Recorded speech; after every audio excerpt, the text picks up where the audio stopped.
क्या हुआ जो प्रयागराज महाकुंभ के शुरू होते ही सामने आ गए साक्षात शेषनाग, और यह नजारा जिन लोगों ने भी देखा उनके पैरों तले जमीन खिसक गई लग गए।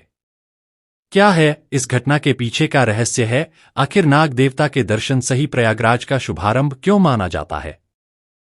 वीडियो में एक बहुत बड़े रहस्य से पर्दा उठने वाला है, जो आपके भी सनातन धर्म के प्रति लगाव को और ज्यादा गहरा कर देगा, और आपको भी अपने एक सनातनी हिंदू होने पर बड़ा गर्व होगा। लेकिन आगे बढ़ने से पहले महादेव के सच्चे भक्त इस वीडियो को लाइक करके कमेंट बॉक्स में हर हर महादेव जरूर लिखें। आप भी हमें नीचे कमेंट बॉक्स में बताएं कि आप इस साल प्रयागराज में लगने वाले महाकुंभ मेले में शामिल होने वाले हैं।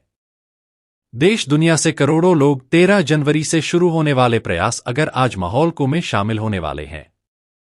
भारत में जन्म लिए हुए हर इंसान की जिंदगी में एक बार महाकुंभ में शामिल होने की इच्छा जरूर होती है, और प्रयागराज में ये जो महाकुंभ लगने वाला है, यह 144 साल बाद आने वाला पूर्ण महाकुंभ है, जो कि विशेष कृपा क्षेत्रों के दौरान लगता है। जो इस महाकुंभ में गंगा स्नान करता है, संगम में डुबकी लगाता है, वो अपने सारे पापों से मुक्त होता है और उसकी मुक्ति का मार्ग तय हो जाता है। देवी देवताओं को से विशेष आशीर्वाद मिलता है।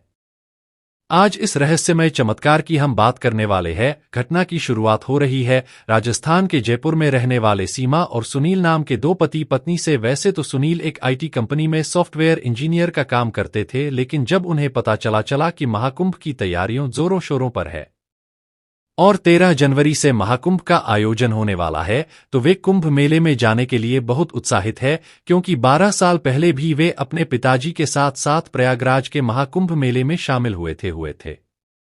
वहां उन्हें बड़ा ही आनंद और सुकून का अनुभव हुआ था।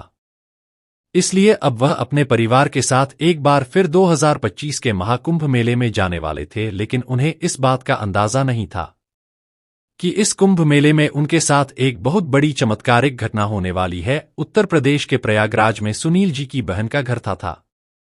इसलिए वो जयपुर से महाकुंभ के 20 दिन पहले ही प्रयागराज के लिए अपने परिवार के साथ रवाना हो गए। उस समय पूरे प्रयागराज में महाकुंभ की तैयारी जोरों शोरों पर थी। गंगा नदी की साफ सफाई का कार्य रोजाना किया जा रहा था। शहर के अलग अलग स्थानों पर भव्य द्वार बनाए जा रहे थे।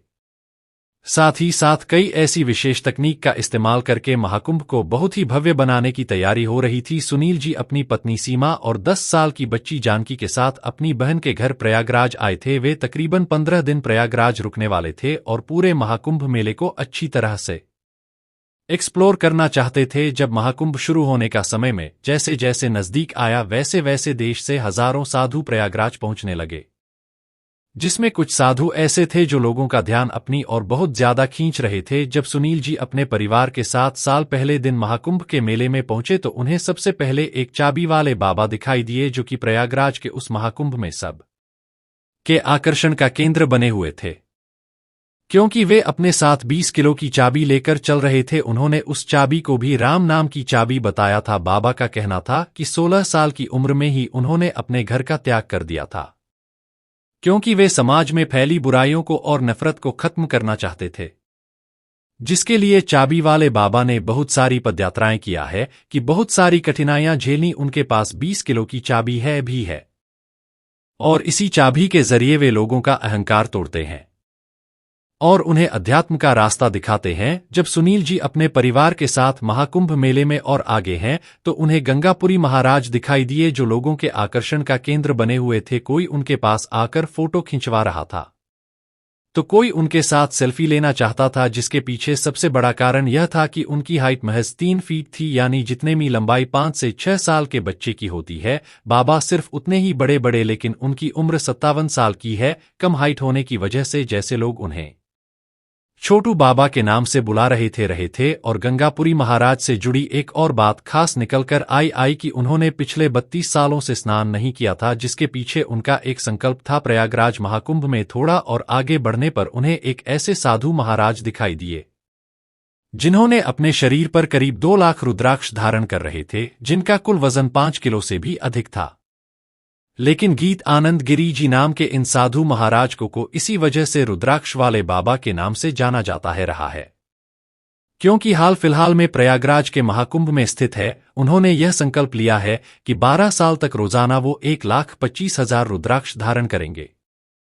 और यही उनके संकल्प का हिस्सा है। आगे बढ़ते बढ़ते और कई साधु महाराज आज सुनील जी को दिखाई दिए लिए, कोई कांटे पर लेटा हुआ था तो कोई भस्म रमाए हुए था वे था। किसी ने सोने के बहुत सारे आभूषण पहन रखे थे, तो कोई ऐसे भी साधु महाराज थे जिन्होंने पिछले 10 सालों से अपने एक हाथ को नीचे नहीं किया था, गया था उनके हाथों में नाखून सड़ चुके थे। वास्तव में इन सभी साधुओं की तपस्या और त्याग को देखकर सुनील जी को बहुत हैरानी हुई, क्योंकि हम सभी साधारण मानव अपनी जिंदगी को सुबह उठकर शाम को खत्म कर देते हैं। हमारी दैनिक दिनचर्या रोजाना एक समान होती है, लेकिन इनके जीवन में कितना त्याग है, कितनी तपस्या है। इनका उद्देश्य केवल भगवान की भक्ति और भगवान को पाना है। महाकुंभ का यह त्योहार साधु संतों के बिना अधूरा कहा जाता है। इसलिए देश विदेश से हजारों साधु महाकुंभ मेले में पहुंच रहे थे, लेकिन उसी बीच एक ऐसी खबर सबके सामने आई जिसमें सुनील जी के साथ सभी लोगों के होश उड़ा दिए। आदेश महाकुंभ के विशेष पंडितों का कहना था कि 13 जनवरी को पौष पूर्णिमा से भले ही महाकुंभ का आयोजन होने वाला है, लेकिन ऐसी मान्यता है जिस दिन रात्रि 2 बजे गंगा नदी के अंदर शेषनाग स्वयं आकर दर्शन देते हैं, उस दिन से प्रयागराज का यह महाकुंभ आरंभ हो जाएगा। यह दर्शन केवल किसी इंसान को होते हैं जिसका हृदय स्वच्छ व निर्मल पावन होता है, जिसके हृदय में कोई खोट नहीं होती। शेषनाग भगवान केवल उसे ही दर्शन देते हैं। 8 से 12 साल पूर्व हमारे पूर्वजों को शेषनाग में दर्शन दिए थे। सुनील जी ने जब इस रहस्य के बारे में जाना तो मैं भगवान शेषनाग के दर्शन करने के लिए आतुर हो गए। उन्होंने अपनी बहन से आग्रह किया कि मैं अब तुम्हारे घर नहीं रुक सकता। मेरा उद्देश्य इस महाकुंभ मेले में शांत थी और सुकून की प्राप्ति है। मैं अगले 15 दिन इसी कुंभ मेले में कैंप के अंदर बिताना चाहता हूं।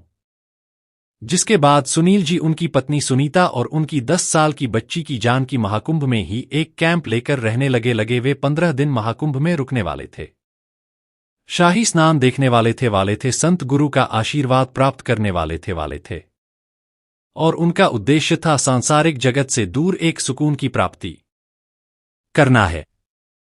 लेकिन जब से उन्होंने शेषनाग के उस चमत्कार के बारे में सुना था तो सुनील जी के मन में शेषनाग को देखने की बहुत इच्छा जागृत हो गई थी। अब रात्रि के समय जब वह अपने परिवार के साथ महाकुंभ के कैंप में सो रहे थे तो रात्रि 2 बजे वे चुपचाप अपने कैंप में उठ गए और गंगा नदी के घाट पर आकर बैठ गया है। उन्हें विश्वास था कि उनका दिल साफ है, उन्होंने कभी कोई पाप नहीं किया। भगवान शेषनाग उन्हें दर्शन देंगे और इसी के साथ महाकुंभ आरंभ हो जाएगा।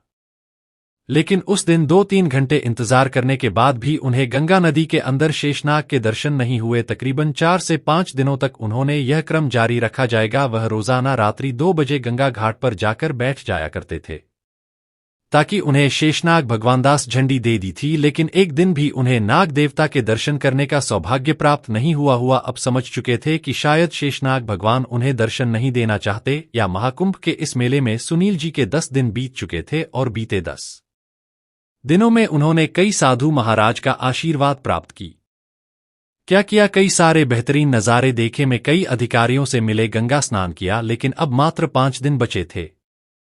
वे 5 दिन बाद पुनः जयपुर जाने वाले थे और मन में एक अधूरी अभिलाषा थी कि भगवान शेषनाग उन्हें दर्शन देंगे। लेकिन अब उनकी ये इच्छा टूटी हुई नजर आ रही थी। लेकिन रात्रि को कुछ ऐसा हुआ जिसे देखकर सभी लोगों के जिसे देखकर सुनील जी के भी पसीने छूट गए। दरअसल उनकी पत्नी सुनीता को रात्रि में कभी कभी नींद में की आदत थी। एक रात्रि को जब वह महाकुंभ में अपने काम के अंदर सोए हुए थे तभी उन्होंने महसूस किया कि सुनीता तो कैंप में ही नहीं है, वो कहीं चली गई है। तो वे बहुत ज्यादा घबरा गए और आसपास कैंप के उसे ढूंढने लगे, लेकिन सुनीता का कोई पता नहीं चल पाया। उसके पास कोई मोबाइल भी नहीं था। इधर उधर ढूंढते ढूंढते सुनील जी पागलों की तरह सुनीता को इधर उधर घूमने लगे। उनकी 10 साल की बच्ची जानकी भी उस समय कैंप में अकेली थी। उन्हें उसकी भी बहुत चिंता सता रही थी, क्योंकि साधु के भेष में कई जो बच्चा चोरी के इरादे से भी कुंभ मेले में घूम रहे होते हैं।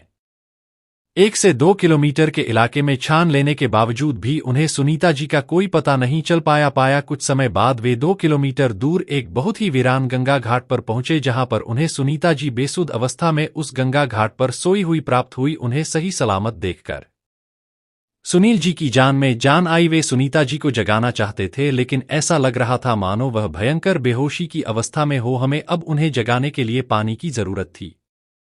जब गंगा के घाट पर हाथ डालकर अपनी हथेली में पानी भर रहे थे, तभी सामने उन्होंने एक ऐसा नजारा महसूस किया जिसे शब्दों में बयां नहीं किया जा सकता। सुनील जी का कहना था कि महाकुंभ के उस वीरान गंगा घाट पर रात्रि के 2 बजे का समय हो रहा था। जी, इस दृश्य को महसूस करने के लिए मैं पिछले 10 दिनों से लगा हुआ था। मुझे इस बात का अंदाजा नहीं था कि वो दृश्य मुझे सुनीता जी के इस नींद में चलने की बीमारी के कारण संभव हो पाएगा। सुनील जी ने सामने देखा कि एक बहुत ही चमकीली आकृति जो शेषनाग के समान प्रतीत हो रही थी उन्हें गंगा नदी में दिखाई दी, लेकिन उस शक्ति का तेज इतना ज्यादा था कि उसके प्रभाव से उनकी आंखें चौंधिया गई है। ऐसा लग रहा था मानो वो सामने कुछ भी नहीं देख पा रहे हो। बस सामने गंगा नदी में उन्हें शेषनाग के समान आकृति दिखाई दी, परंतु उनमें इतना ज्यादा तेज था कि उन्हें सामान्य मानवीय आंखों से नहीं देखा जा सकता था। वो साक्षात भगवान थे और उस दिन महाकुंभ का प्रारंभ करने आए थे। ऐसा कहते हैं महाकुंभ के दौरान स्वयं देवी देवता इस महाकुंभ में विराजते हैं। भगवान शिव के गले की शोभा बढ़ाने वाले साक्षात शेषनाग गंगा नदी में दर्शन देकर इस महाकुंभ की शुरुआत करते हैं। जब यह नजारा सुनील जी ने अपनी आंखों से देखा तो उनके पसीने छूट गए। जब उन्होंने पानी की कुछ बूंदें सुनीता जी के ऊपर डाली तो उन्हें भी होश आया, लेकिन वह बहुत ज्यादा हैरान थी कि वह आखिर अपने काम से इतना दूर कैसे आ गए। तब तक शेषनाग अंतर्ध्यान हो चुके थे, लेकिन सुनील जी ने अपनी आंखों से जो देखा था वो बयां कर पाना मुश्किल हो गया था। उन्होंने सुनीता जी को ये सारी हकीकत बताई। तब उन्हें महादेव की एक लीला समझ आया कि जब हम भगवान के चमत्कार को देखने के लिए खुद प्रयास करते हैं तो वो फटकार नहीं हो पाता है। बात चमत्कार तभी होते हैं जो भगवान हमें चमत्कार दिखाना चाहते हैं। वे पिछले 10 दिनों से गंगा घाट पर रात्रि को 2 बजे शेषनाग भगवान का इंतजार कर रहे थे, लेकिन उन्हें दर्शन प्राप्त नहीं हुए। और जिस दिन उन्होंने चमत्कार की उम्मीद छोड़ दी थी, उस दिन महादेवी ने एक ऐसी लीला रची कि सुनीता जी को नींद में चलाकर 2 किलोमीटर आगे भेज दिया, क्योंकि उस गंगा घाट पर कई साधु संत कई लोग मौजूद थे। कई लोग क्या बनाकर रह रहे थे, लेकिन 2 किलोमीटर दूर वह गंगा घाट काफी वीरान था और वहां पर ही यह चमत्कार का संभव हो सकता था। जब इस चमत्कार के बारे में सुनील जी ने साधु संतों को बताया तो उन्होंने एक हिना लगाया कि महाकुंभ का आरंभ हो चुका है। तब भगवान शेषनाग में दर्शन दे दिए। इससे एक बात और स्पष्ट हो गई कि सुनील जी काफी साफ दिल वाले इंसान है। उन्होंने कभी किसी का बुरा नहीं किया, कोई बुरा कर्म नहीं किया। ऐसे लोगों को भगवान शेषनाग दर्शन देते हैं तो महाकुंभ को देश विदेश की आस्था का बढ़ा के रहे हैं, और जो भी महाकुंभ में आता है वो अपने साथ एक अनूठी याद लेकर जरूर जाता है। आप भी हमें नीचे कमेंट बॉक्स में बताइए, क्या आप प्रयागराज में लगने वाले इस महाकुंभ में शामिल होने वाले हैं?